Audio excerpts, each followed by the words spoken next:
It's not often that I report good news on this channel, but today there is cause for celebration.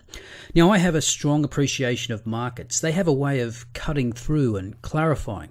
Sure, it can take a long time, but eventually bad ideas and ill-conceived business models succumb to the laws of economics. And so to the unfortunate news that BuzzFeed and the Huffington Post are laying off hundreds of workers. And when I say unfortunate, what I really mean is... Now, I encourage you to stick around because this is not just a story about failing digital businesses. There is a wonderful side story directly related to these tragic events.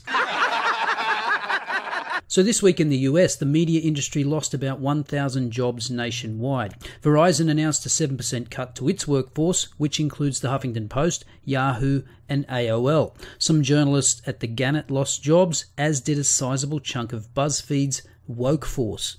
Now, I'm going to go out on a limb here and suggest that not many of you are surprised that BuzzFeed has announced they will be laying off approximately 215 staff, or about 15% of its workforce of woke millennial bloggers. It turns out that surprisingly few people want to read such in-depth articles as 15 hedgehogs with things that look like hedgehogs, or find out vital information like which Disney non-princess are you, or 10 signs that your cat is a wizard. Actually, that one was probably very popular with feminists. Also in the firing line were Huffington Post journalists, or should I say millennials with a degree ending in studies. I thought this was a telling statement from one of the nameless, faceless corporate NPCs.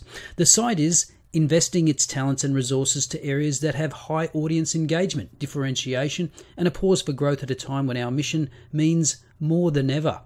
So from that I infer those that were shown the door did not have high audience engagement, differentiation, and were not growing. I wonder what kind of journalism that would be exactly. Well, perhaps this tweet thread from Chloe Angel might give us a clue. But first, a digression. Did that name Chloe Angel ring a bell? You may remember Chloe from such performances as Society Hates Women.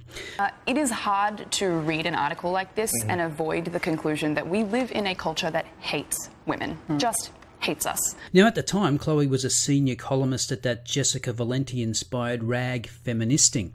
And do you remember the context of this performance? Sitting next to Chloe is Sabrina Rubin Erdely. You may remember her as the author of the now completely debunked and discredited Rolling Stone UVA rape case article that she manufactured without any regard to basic journalism practices such as fact-checking and sourcing. She was determined to find an example of rape on campus, and when she couldn't find one, she just made it up on the back of an unsubstantiated story. Rolling Stone ended up retracting the article. A jury awarded $3 million in damages to a UVA dean for defamation, and even the progressive Columbia Journalism Review included it in their worst journalism of 2014. And the story had holes in it that were obvious from the start. Kathy Young said that the story had more red flags than a Soviet military parade. Anyway, let's hear what Chloe had to say about Erdely's article back in 2014. Before I say anything else, I have to thank you, Sabrina, for writing this. I think you've done a tremendous act of public service, and I'm genuinely very, very grateful. Thank you. It is hard to read an article like this and avoid the conclusion that we live in a culture that hates women. Just hates us. It's hard to read an article like this and conclude that the men in this culture, boys and men in this culture, are raised to see women as not just less than them, but in some cases as less than human. But one thing really stood out to me, which is the statistic about how boys and men in frats are 3 times more likely to commit sexual violence. But I think, as Raoul says, you know what, I just used a euphemism there, and I shouldn't do that. They are 3 times more likely to commit rape. And I think Raoul makes a really interesting point. This is not just about party schools. And I think at our peril, it would be at our peril to pretend that this is just a frat problem. Yes, it happens at frats and football teams, but it also happens on the chess team and at dance companies. This is not just a frat problem. This is an American problem. That was more than 4 years ago. So what has become of Chloe Angel since? Well, it turns out she moved on to a deputy editor position at the Huffington Post. And here's a tweet thread she made back on the 20th of January this year. A year ago yesterday, we launched at HuffPost Opinion. We wanted it to be a place for smart, relevant commentary to help readers make sense of this head-spinning moment in America. We did that. Well, of course, projecting your own emotional reactions onto others is always a solid foundation for opinion-based journalism. We also wanted it to be a place where a diverse array of writers could publish. We wanted to correct the massive overrepresentation of men and white people on our nation's op-ed pages, which are, on average, 70% male and overwhelmingly white. Ah yes, good old truth by assertion. Statistical disparities must be equal to racism and sexism. No evidence required. To do that, we did outreach in our networks. We demystified the pitching process, and we worked hard when we found new voices who might not yet be pros at the op-ed process, but whose ideas were valuable and interesting.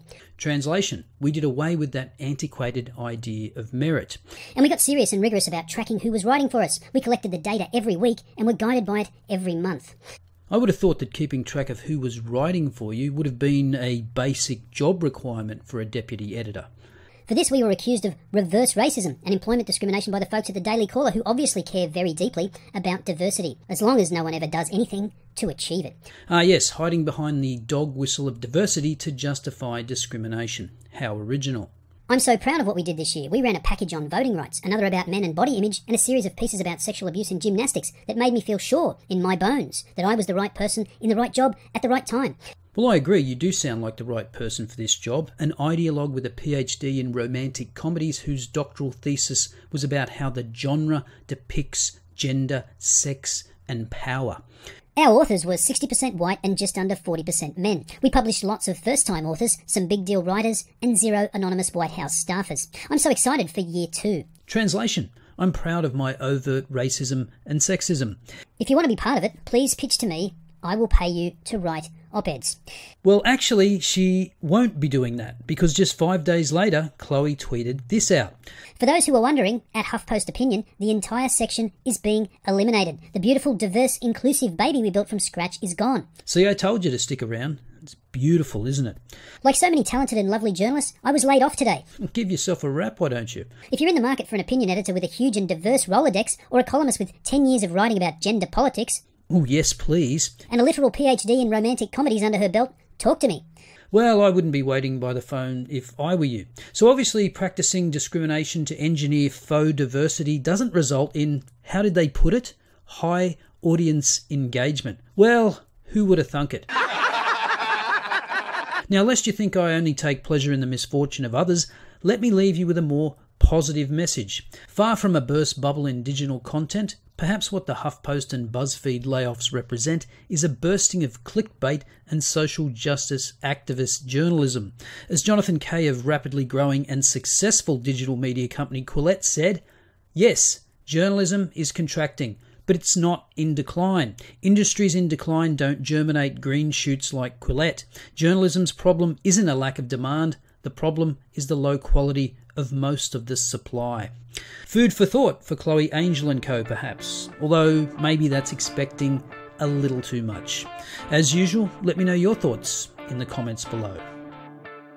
I'll see you next time.